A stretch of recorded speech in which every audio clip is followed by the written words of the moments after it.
抱紧不放弃，漫长又短暂的四季，如果一定经历。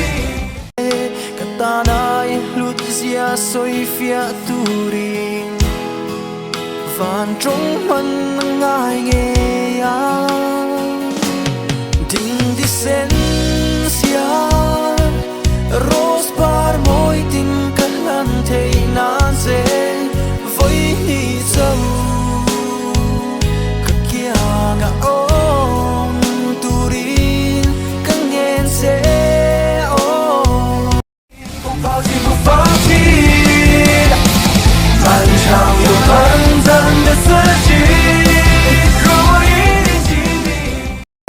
Katanay lutzia soy fiaturin Van trong man